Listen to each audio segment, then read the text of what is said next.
오늘 지난주에 이어 디모데에 관한 말씀을 함께 나누도록 하겠습니다. 잠깐 복습하고 넘어갑니다. 지난 시간 우리는 디모데의 약점에 대해서 함께 나누었습니다. 디모데가 어떤 약점을 갖고 있었는가, 그런 약점에도 불구하고 하나님께서 디모데를 쓰셨다, 그렇게 말씀을 나누었습니다. 디모데라는 이름의 뜻이 뭐라고 그랬죠?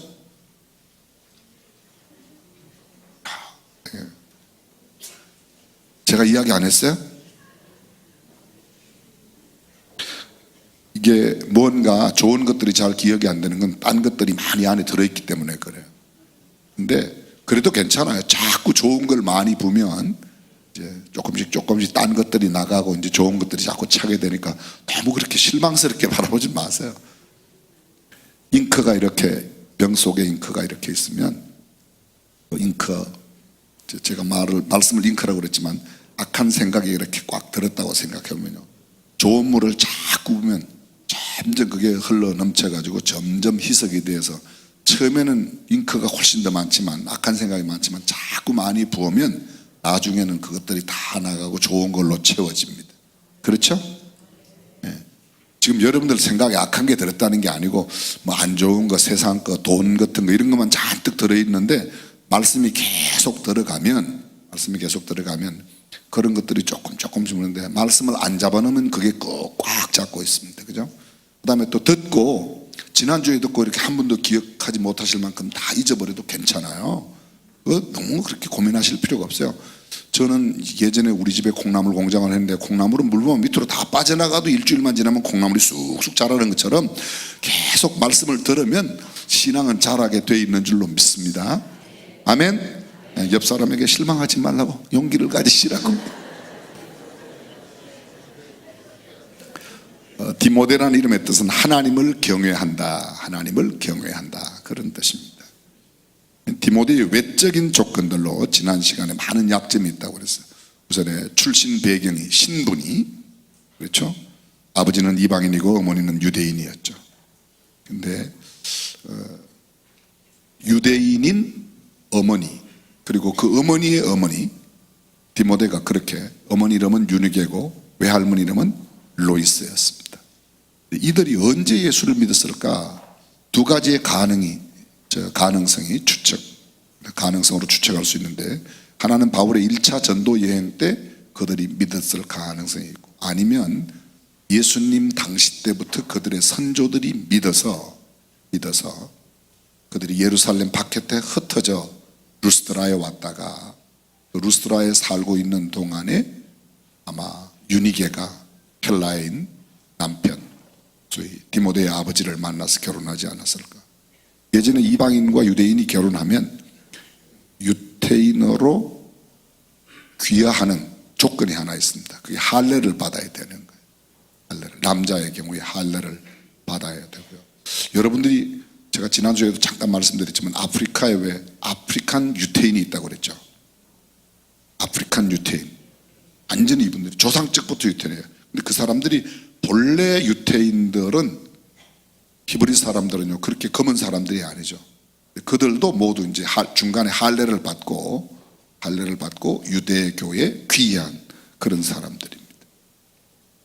어쨌든 이 디모데의 어머니 유니게와 외할머니 로이스는 초대 예루살렘에서 예수님을 믿고 박해를 받아 흩어진 그 후손이 아닐까. 어쩌면 그 1세대일 수도 있습니다. 왜냐하면 바울이 활동하던 시대가 AD 한 50년경이에요. 예수님은 AD 29년까지 계셨어요. BC 4년부터 정확한 연대로 보면 그렇게 계셨기 때문에 로이스는 어쩌면 예수님을 보았을 수도 있고, 적어도 사도시대부터 믿었을 가능성이 있고, 또 혹시 그게 아니라고 그러면 바울의 1차 전도여행 때 예수님을 믿지 않았을까. 아마도 디모데가 하나님의 말씀을 어려서부터 그의 외할머니로부터 배웠던 것을 생각하면 조금 전에 말씀드렸던 흩어진 유대의 그리스도인 그 후손이었을 가능성이 더 많다고 생각할 수 있습니다. 여하간 그는 신분, 출신 배경이 그렇게 좋지 않음에도, 우리가 지난주 이런 말씀 나눴죠. 나는 뭐 출신 배경이 안 좋아서 이딴 소리 하지 말라고 그랬죠, 그죠? 그거는 기억나시죠? 예. 그 다음에 디모데는 눈물이 많은 여린 감성의 성품을 가졌다고 그랬습니다. 디모데후서 1장 5절에 보면 내가 항상 그 우는 것 때문에 내 마음이 참 안 좋다. 디모데가 이제 바울이 그렇게 이야기를 하고 있습니다. 여린 성품, 눈물이 많은 그런 것도 나는 마음이 약해서 일을 못해요. 아니에요. 얼마든지 할 수 있어요. 얼마든지 할 수 있어요. 얼마든지 할 수 있습니다. 뭐 건강이 약해서 못한다. 그런 핑계도 될 수가 없다고 그랬죠. 디모데는 건강이 약하였지만 하나님 앞에 에베소 교회의 감독으로 쓰임을 받았던 겁니다. 성경 지식이 부족하고 목회 연륜이 부족하고 경험이 부족해도 그런 것 갖고 핑계할 수 없다. 나이가 어리다고 핑계할 수 없다. 이런 한 5가지를 우리가 함께 나누었습니다. 디모데의 이런 내성적 소심함과 또 눈물이 많은 연약한 그런 마음들, 또 외적으로 가지고 있는 여러 가지 출신 배경, 이런 것들이 그렇게 탁월하지 않음에도 하나님 앞에 쓰임받는 데는 전혀 지장이 없다고 우리도 동의하시면 아멘. 그런 그 디모데를 쓰셨다면 하나님은 오늘 우리를 귀하게 쓰실 줄로 믿습니다. 오늘은 디모데가 갖추고 있는 내적인 강점에 대한 이야기를 함께 좀 나눠보려고 합니다. 디모데는요 2번 안수를 받았어요. 디모데는 2번 안수를 받았는데 성경에 보게 되면 디모데가 한 번은 장로회에서 안수를 받고 한 번은 바울에게 안수를 받았습니다. 자, 성경을 한번 찾아보겠습니다. 디모데 전서 4장 14절입니다. 디모데 전서 4장 14절.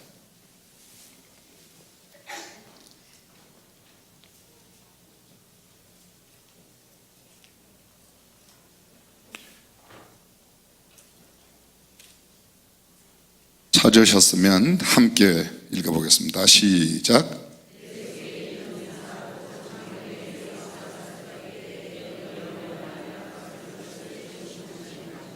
내 속에 있는 은사 곧 장로의 회에서 안수받을 때에 예언으로 말미암아 받은 것을 조심 없이 말며, 장로회에서 안수를 받았다고 이야기를 하고 있습니다. 근데 그때에 장로회에서 안수받을 때에 예언으로 말미암아 받은 것, 예언으로 말미암아 사역에 대한 예언에 대한, 예언이란 말은 원래 원어의 뜻은요 하나님의 말씀을 전한다는 겁니다. 우리가 보통 예언 그러면 앞으로 될 일을 이야기한다 이렇게 생각하는데 그 말도 틀린 말은 아니죠. 근데 하나님께서 앞으로 될 일을 말씀하시든지 하나님에 관한 모든 역사를, 하나님의 말씀을 전하는 것을 예언이라고 합니다.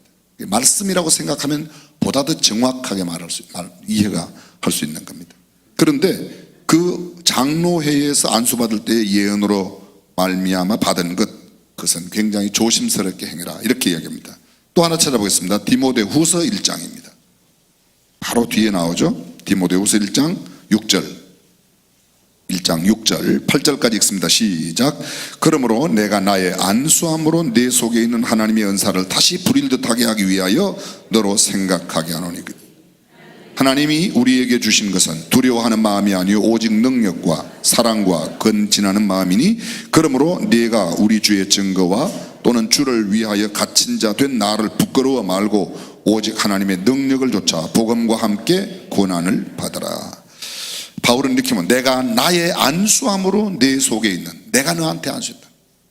그 안수를 하는데 하나님의 은사를 다시 부릴 듯하게 하여서 너로 생각하게 하노니, 뭐를 생각하는가?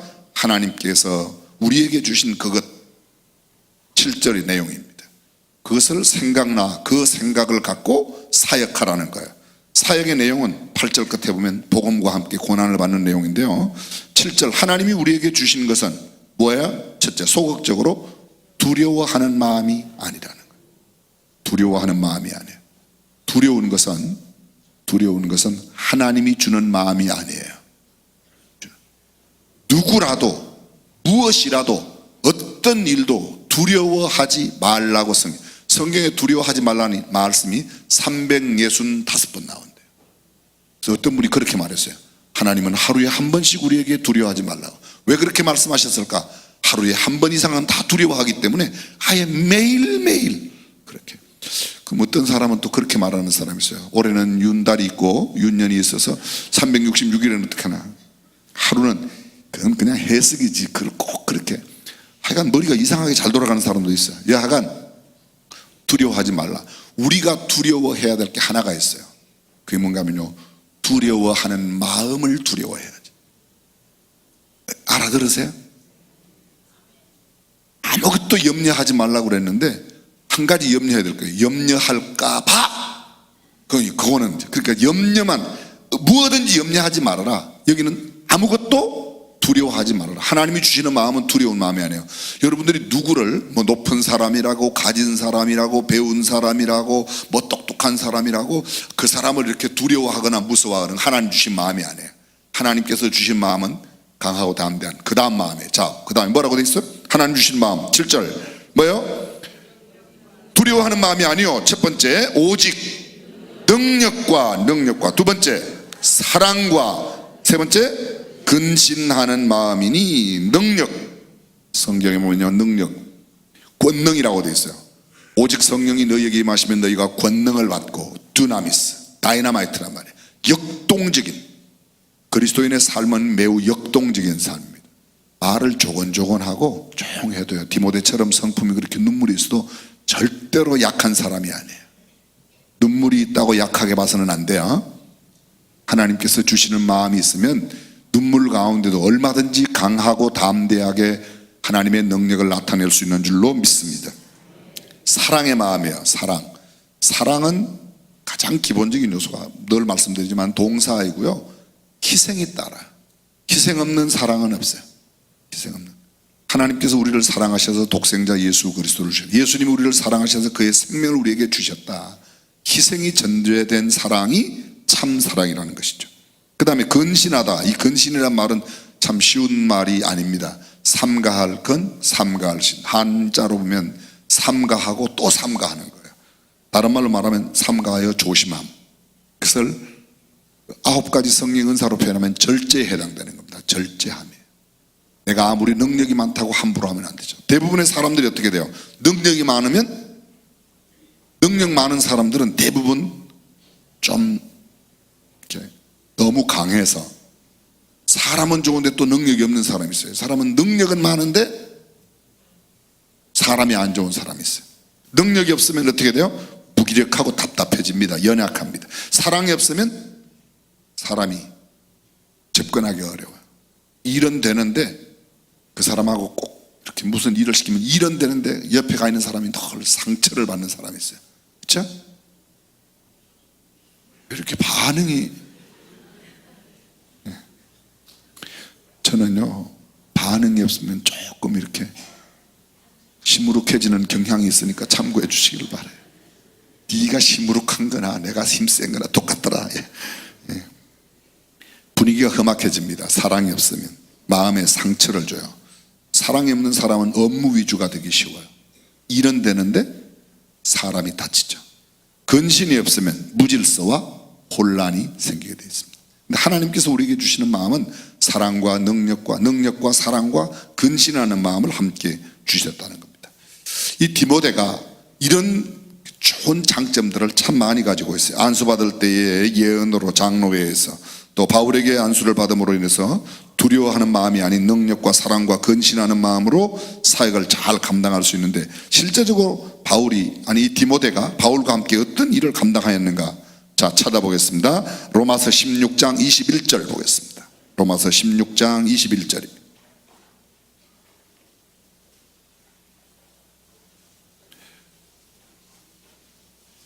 로마서는 16장까지 있습니다.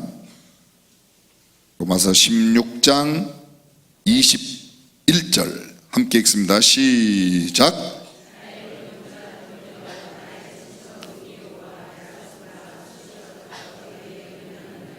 나의 동역자 디모데와, 바울은 고린도에서 로마 교회에 보내는 편지를 쓰면서 디모데를 나의 동역자라고 합니다. 나의 동역자. 여러분, 어떤 사람이 나를 자기의 동역자라고 이야기할 때 그 정말 능력 있고 지체 있는 분이, 또 아니면 유명한 분이 이렇게 이야기한다고 그러면 그건 굉장히 귀한 일이죠. 그렇죠. 깡패가 나의 동역자 이러면 이건 별로 좋은 게 아닙니다. 김장한 목사님이 예를 들어서 나의 동역자 이렇게 표현하면 그건 꽤 괜찮은 말씀이죠. 제가 어디 가면 김장한 목사님 꼭 저를 불러요.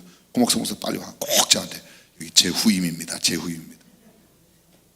제가 기분이 삼삼하다 1번, 찜찜하다 2번. 굉장히 괜찮아요. 후임이라고, 내 후임이라고, 내 동역자라고. 바울이 디모데에게 직접 이렇게 이야기해요. 나의 동역자라고 이렇게 이야기하고 있다. 바울 같은 분이 나를 동역자라고 불러준다. 괜찮은 일이죠, 그렇죠? 괜찮은 일이에요. 네, 괜찮은 일이에요. 조금 힘을 주고 인상을 쓰면 이상하게 아멘이 나와요. 디모데는 바울의 2차 전도 여행에도 동행을 하게 됩니다. 사도행전 16장으로 한번 가보겠습니다. 분량이 좀 많지만 제가 간단하게 설명을 좀 드리겠습니다. 사도행전 16장입니다. 사도행전 16장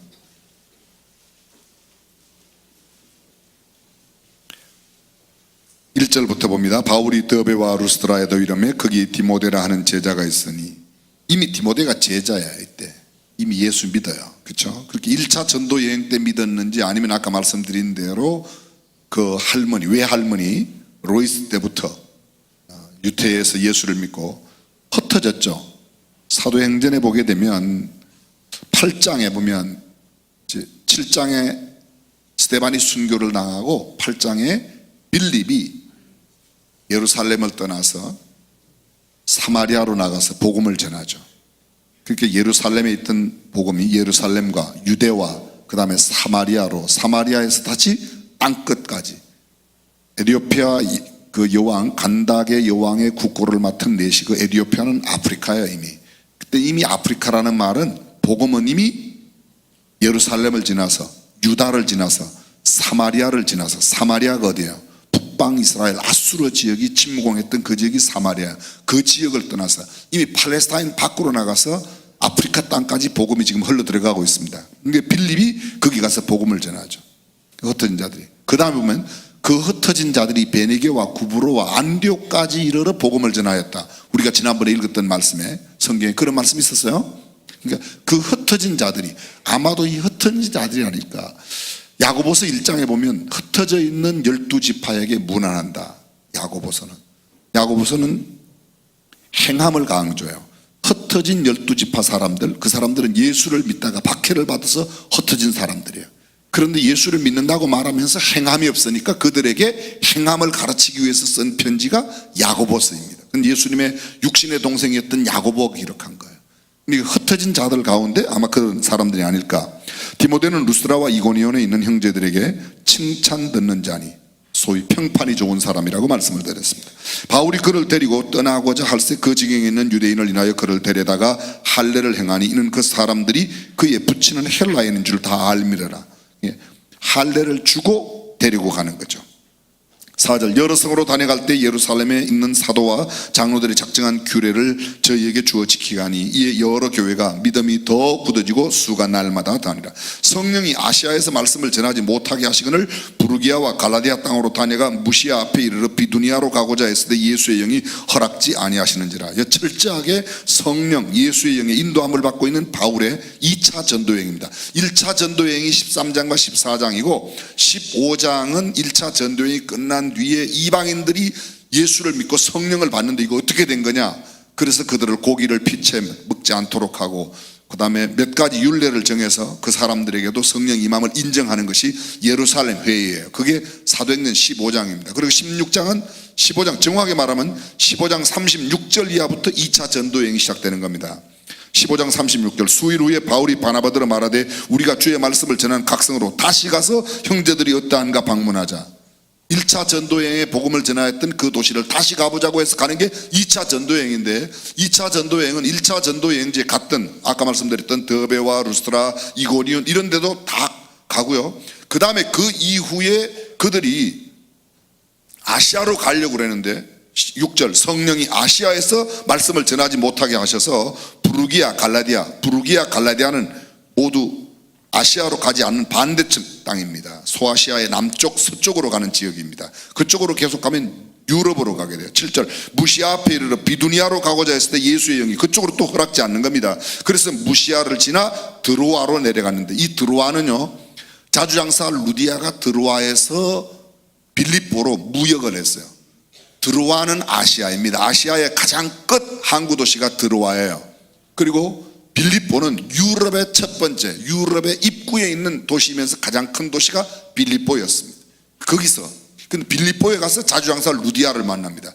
루디아는 뭐 하는 사람이라고요? 무역하는 사람. 무슨 무역? 옷감 무역하는 사람이에요.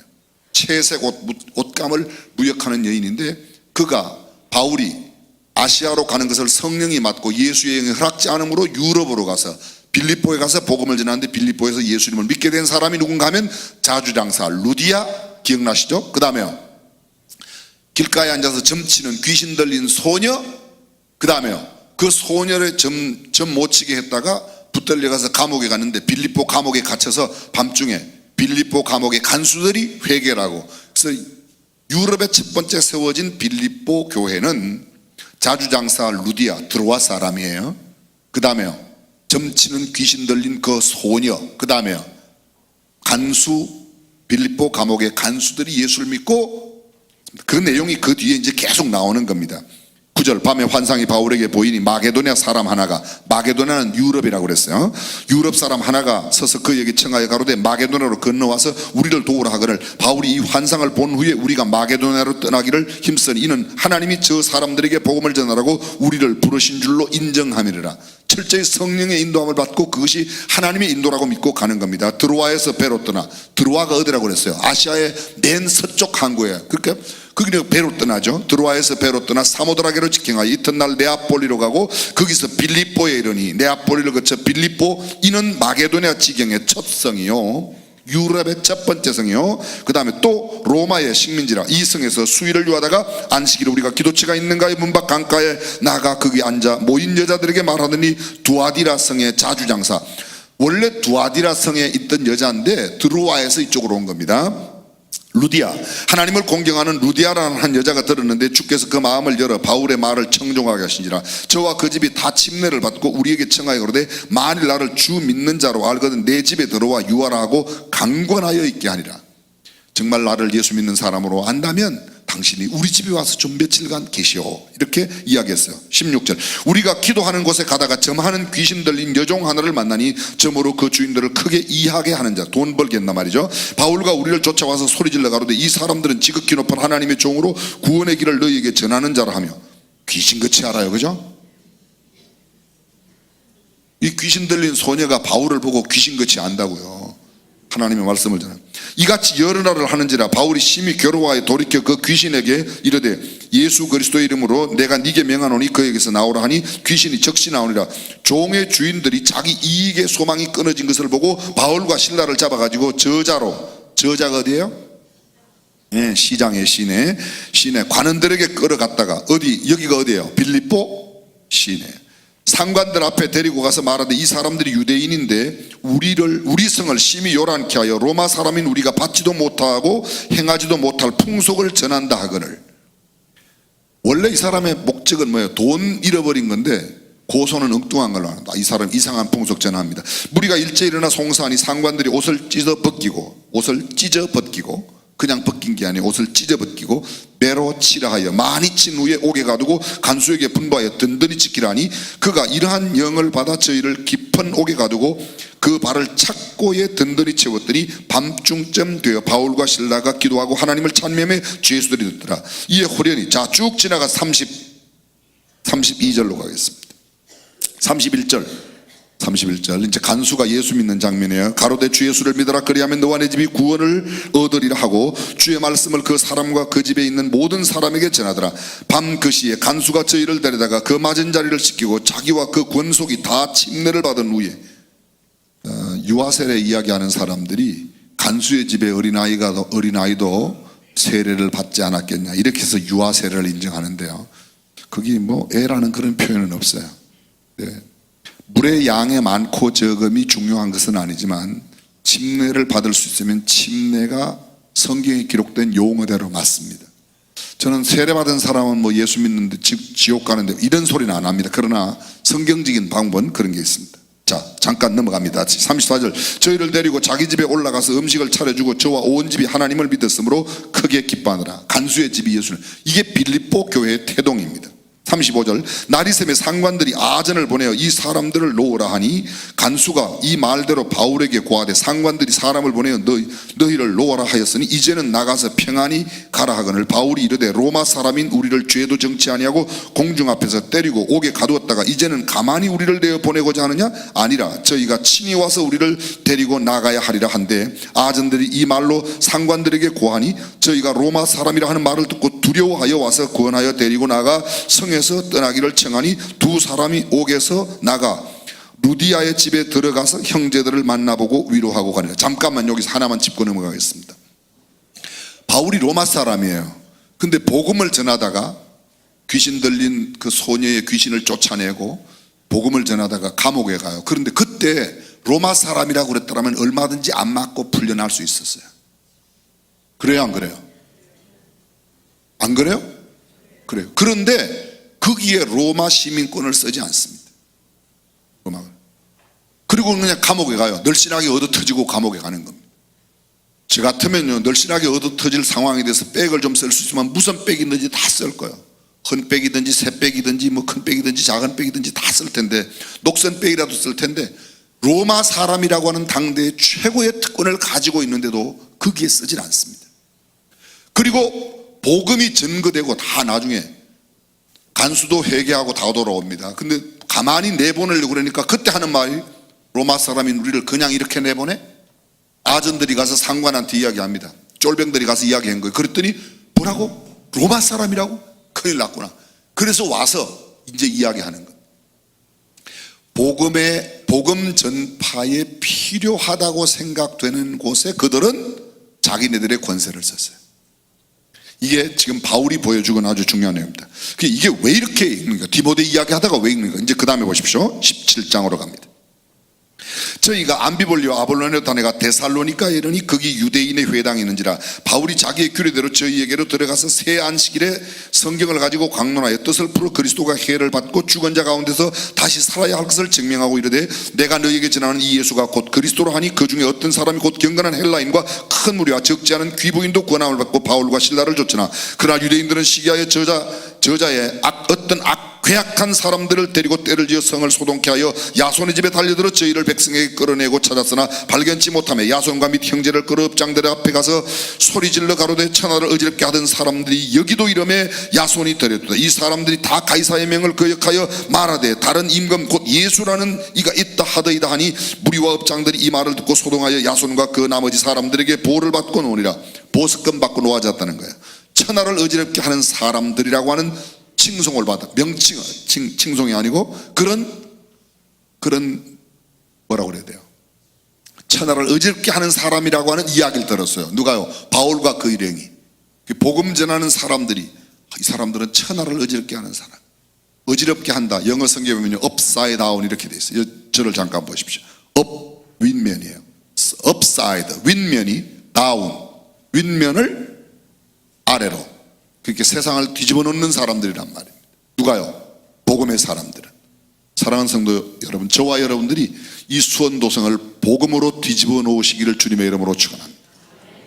복음을 전하면 그런 역사가 나타납니다.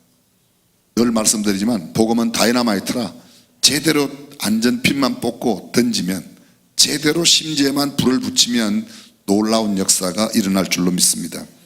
10절, 밤에 형제들이 곧 바울과 실라를 베레아로 보내니 저희가 이르러 유대인의 회당에 들어가니라. 베레아 사람은 데살로니카에 있는 사람보다 더 신사적이어서 간절한 마음으로 말씀을 받고 이것이 그러한가요? 날마다 성경을 상고함으로 그 중에 믿는 사람이 많고 헬라의 귀부인과 남자가 적지 아니하네.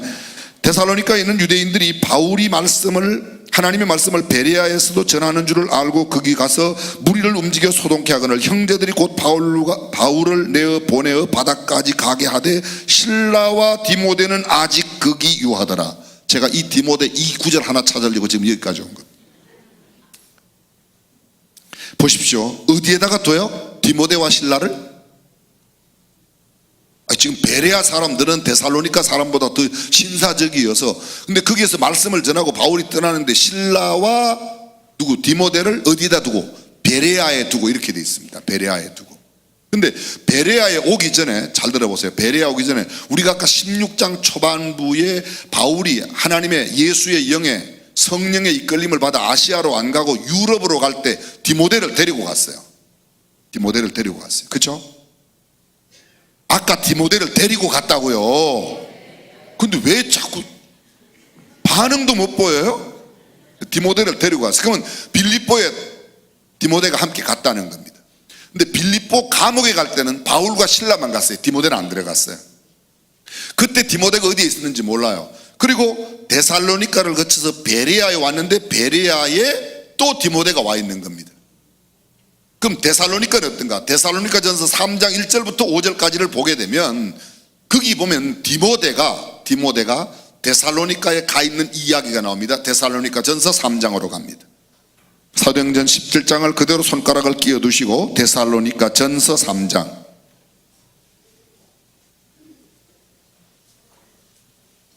데살로니가전서 3장 1절. 이러므로 우리가 참다 못하여 우리만 아덴에 머물기를 좋게 여겨 우리 형제 곧 그리스도의 복음의 하나님의 일꾼인 디모데를 보내노니, 어디로 보내요? 데살로니가 전서예요. 어디로 보내는 거예요? 데살로니가로 보내는 겁니다. 근데 그 데살로니가가 아까 데살로니가는 빌립보를 거쳐서 네아폴리를 쭉 지나가고 빌립보를 지나 다시 어디로? 베레아로 오는데 베레아로 오기 직전에 들렸던 데가 데살로니가예요. 데살로니가에서 3주일을 안식일에 가서 말씀을 전했어요. 근데 데살로니가에 누구를 보내요? 디모데를 보내는 겁니다. 그럼 아까 빌립보에도 디모데가 따라갔고 그 다음에 데살로니가에도 디모데를 보냈고 지금은 또 아까 보니까 베레아에도 신라와 함께 남겨두었다는 겁니다. 바울의 제2차 전도 여행 가운데 보면 아까 우리가 16장 읽을 때 그분을 제가 강조하지 않았는데요, 우리가 다시 배 타고, 우리가 이렇게 나와요. 우리가. 그 우리는 누군가 하면요, 사도행전을 기록하고 있는 누가와 바울과 실라와 그리고 디모데도 거기에 있었다는 것을 알 수 있다는 거예요. 지금 제가 무슨 이야기를 하는가 하면 디모데가 많은 약점을 가지고 있었음에도 하나님 앞에 쓰임받은 하나님의 일꾼이었다. 이런 장로에서 바울은 하나님의 능력과 사랑과 근신하는 마음을 갖고 있던 이 디모데가 바울의 동역자로서 전도여행, 2차 전도여행 때부터 신실하게 사역을 감당하고 있다는 내용을 이야기하고 있습니다.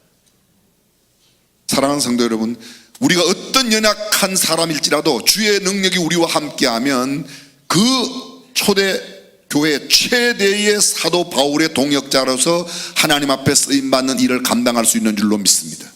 우리 시대 지금 바울은 없어요. 바울은 천국 갔어요.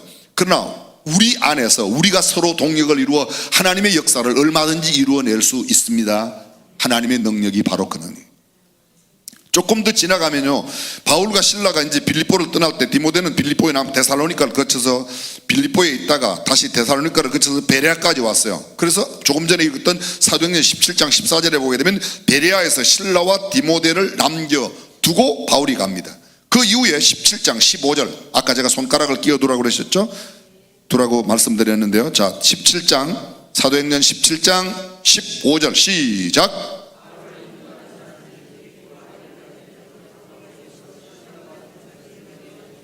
바울을 인도하는 사람들이 그 베레아에서도 바울을 박해하는 사람들이니까 몰래 사람들이 바울을 빼냈어요. 그 빼낸 이야기가 조금 전에 읽었던 14절, 형제들이 곧 바울을 보내어 바다까지 가게 하되 실라와 디모데는 아직 거기 유하더라. 그러니까 분리해서 지금 떠난 겁니다. 바울이 먼저 떠났어요. 바울을 인도하는 사람들이 데리고 아덴까지 이르러 아테네까지 왔어요. 아테네까지 이르러 바울에게서 실라와 디모데를 자기에게로 속히 오게. 여러분, 저를 잠깐 주목해 주십시오. 지금까지는 어디에 있었어요? 빌립보가 어디예요? 유럽이라고 그랬어요. 빌립보가요. 데살로니가가 유럽의 마게도냐에 있어요. 그 다음에요, 베레아가 다 거기 있어요. 그런데 고린도는 여기 아테네는요 아시아예요. 아시아. 아테네를 거쳐서 고린도를 지나서 그 다음으로 저쪽으로 가는 겁니다. 지난번에 설교할 때, 주일 낮예배 설교할 때 고린도 운하 이야기를 했어요. 그렇죠? 그 고린도는 고린도 그 운하가 있는 양쪽, 요쪽에는 겐그레아 있고 요쪽에는 마게도냐 많이 있고, 그래서 마게도냐 그쪽으로부터 유럽이 되는 겁니다.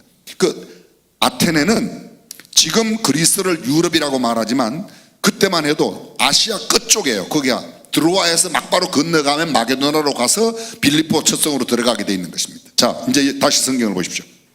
15절, 바울을 인도하는 사람들이 데리고 아덴까지 이르러 바울에게서 실라와 디모데를 자기에게로 속히 오게 하라는 명을 받고, 자기는 이제 여기 왔어요. 바울을 데리고 온 사람들이 자 이제 아테네까지 왔으니까 바울이 하는 말이 그럼 이제 잘 가시오. 가는데 빨리 가서 누구를 보내라고요? 디모데와 실라도 이쪽으로, 거기 박해가 너무 심하니까 옮기라고 이야기하고 있는 이야기입니다. 그 다음 잠깐만 조금만 더 하겠습니다. 3차 전도 여행 시에는 바울이 3차 전도 여행할 때는 디모데가 보이질 않습니다. 왜요? 바울이 디모데가 사역하던 에베소 교회에서 들으셨을까요? 고린도에서 1년 반, 에베소에서 3년, 바울이 그렇게 했는데 에베소 교회를 떠날 때에 에베소 교회의 담임 목사로, 후임 담임 목사로 디모데를 세웠다. 디모데를. 그래서 디모데가 에베소 교회에 사역을 할 때, 디모데가 아까 말씀드렸지만 어리고 경험이 부족하니까 바울이 로마의 감옥에 가서, 나중에 로마의 감옥에 가서 디모데에게 목회는 이렇게 해라, 그렇게 보낸 편지가 디모데 전서와 디모데 후서. 디모데 전서는 바울이 감옥 밖에 나왔을 때이고요, 디모데 전서와 디도는 감옥에서 1차 감옥에 갔다 나왔을 때이고, 감옥에 투옥됐을 때는 에베소, 빌립보, 골로새, 빌레몬서를 썼습니다. 잠깐 풀려났을 때 디모데 전서와 디도서를 썼어요. 그리고 다시 제2차 로마 감옥에 투옥되어서 바울이 순교를 당하는데, 순교 직전에 마지막 쓴 편지가 디모데에게 두 번째 쓴 디모데 후서라는 거예요. 지금은 다 이해가 되죠, 그죠? 조금 있다 또 잊어버리지만 괜찮아요, 잊어버려도. 제가 처음에 초두에 말씀드렸잖아요. 부으면 다 빠져나가도 콩나물은 자라게 되어 있습니다.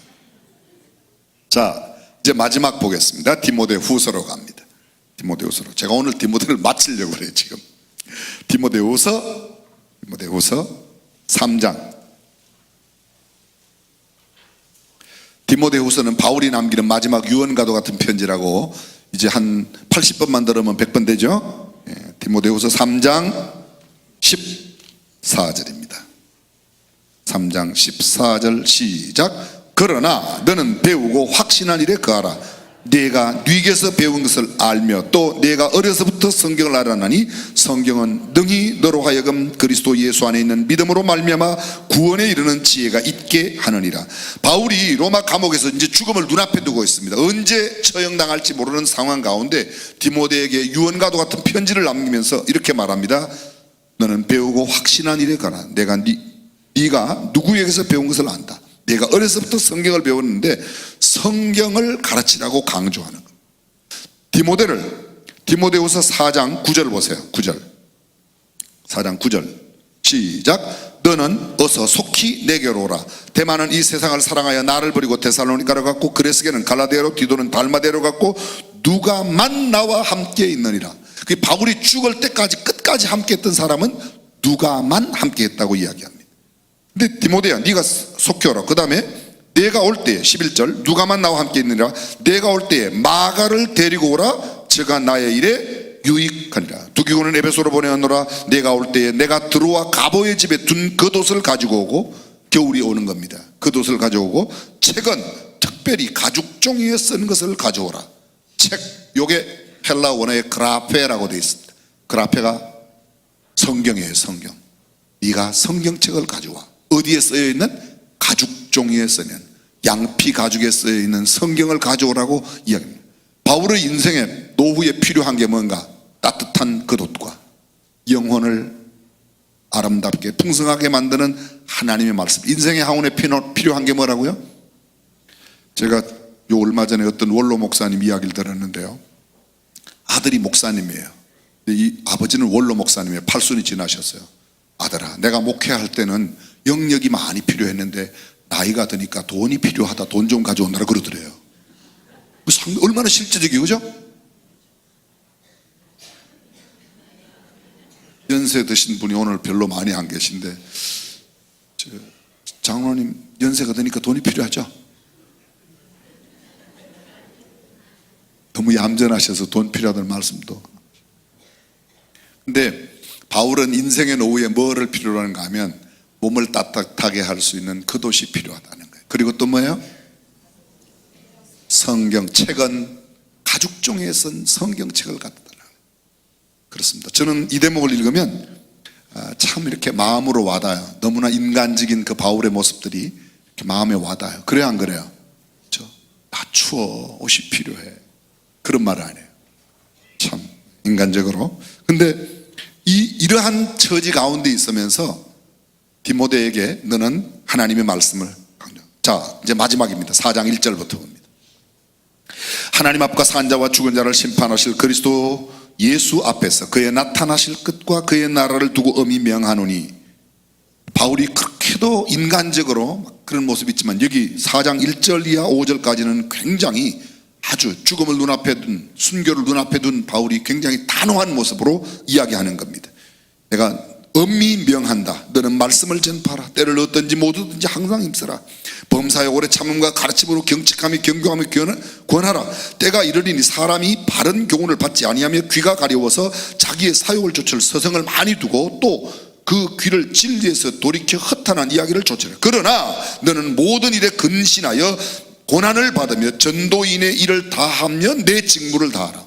강조되고 있는 것은 한 가지입니다. 뭐예요? 영혼 구원하라는 거예요. 전도인의 직무를 감당하고 내 직무를 다하라. 이 직무라는 단어가 제사장이 제사하는 거예요. 이 직무라는 단어가 복음 전도를 이야기하는 거예요. 복음 전도가 그만큼 중요해요. 바울은 그렇게도 연약한 모습에 죽음을 눈앞에 두고 있지만 마지막 남기는 얘가 디모데에게 너는 정말 근신하면서 조심해라. 하여간 복음 전하는 일에 온통 신경을 다 쏟아라. 다른 데 별로 신경 쓰지 말라는 거.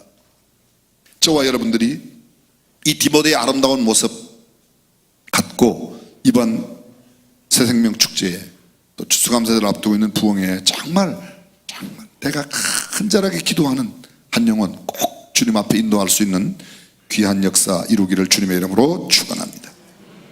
디모데 끝. 더 많이 있지만 다음 하겠습니다.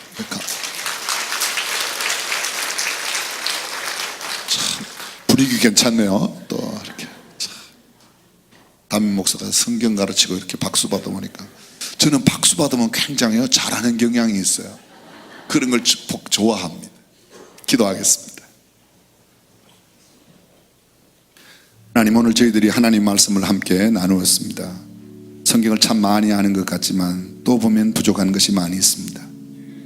또 열심히 전도하는 것 같지만 또 보면 우리가 연약한 모습들이 있고 그렇지 못한 모습들을 발견합니다. 그 옛날 바울이 죽음을 눈앞에 두고도 그렇게도 간절히 디모데에게 말씀을 전하라고 이야기하였던 것처럼 오늘도 말씀하시는 주님의 음성에 귀 기울이는 우리가 되게 하여 주옵소서.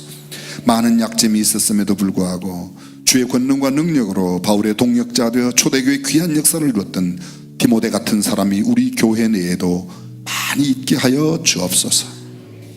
한 푼의 보수도 없이 수고하며 애쓰는 마을 목장의 나눔이, 돌봄이, 섬김이, 세움이 모든 분들을 하나님께서 복주시고 저들의 헌신과 노력으로 수많은 영혼들이 주님 앞에 돌아오는 결과가 있게 하여 주옵소서. 이제 새생명 축제를 눈앞에 두고 있습니다. 또 추수감사절과 부흥회가 있는데 하나님 시간 주께서 허락하신 귀한 말씀들 우리에게 허락하여 주사 우리 모두가 은혜 받고 충만하여 살아가게 하여 주옵소서. 이 시간 돌아가는 발걸음 또 모든 모임 가운데도 하나님께서 함께하여 주셔서 하나님 한 분만 영광을 취하시옵소서. 주 예수 그리스도의 은혜와 하나님의 무한하신 사랑과 성령님의 감동 감화교통 충만하심이 그 말씀 새기고 하나님 말씀대로 살기로 다짐하는 성도들과 가정 자녀들 생업 위에 영원토록 함께 하시기를 간절히 축원하옵나이다.